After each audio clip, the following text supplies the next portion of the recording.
Hello बच्चों, let's read the question. The question says that in Wheatstone's bridge, P is equal to 9 ohm, Q is equal to 11 ohm, R is equal to 4 ohm, and S is equal to 6 ohm. How much resistance must be put in parallel to the resistance S to balance the bridge? So, we'll solve this question. First of all, we'll see what will be the key concept used in the question. The key concept used in the question will be for balanced Wheatstone bridge. Balanced Wheatstone bridge के लिए हमारे पास क्या होना चाहिए?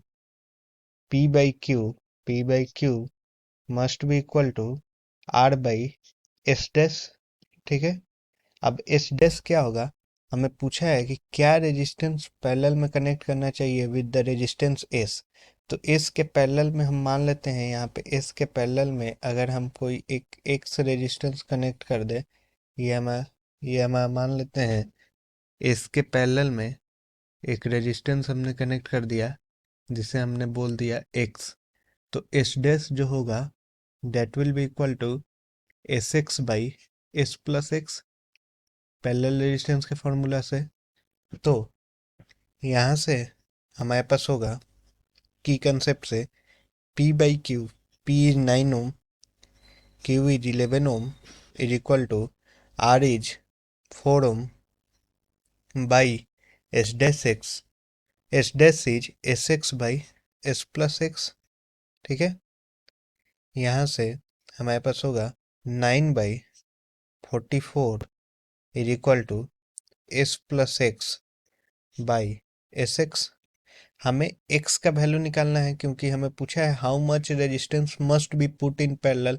तो हमने क्या parallel में पुट किया है? x पुट किया है. सो और s का वैल्यू हमारे पास क्या दिया हुआ है? s का वैल्यू हमारे पास दिया हुआ है 6 ओम. तो हम नेक्स्ट स्लाइड पे देखेंगे.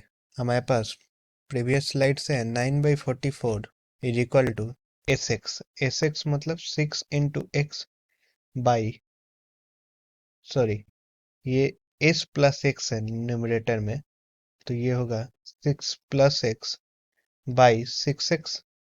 तो यहाँ से हमारे पास होगा 54x is equal to 44 multiplied by 6 plus 44x.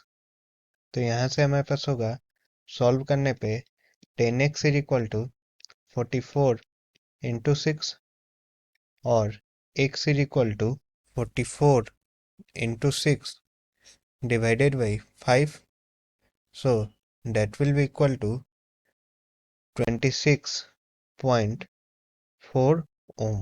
Sorry, ये डिवाइडेड बाई 5 नहीं, डिवाइडेड बाई 10 होगा ना.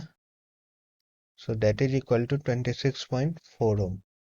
So the final answer will be 26.4 ohm, which is option C. So hope you all understood it well. Best of luck.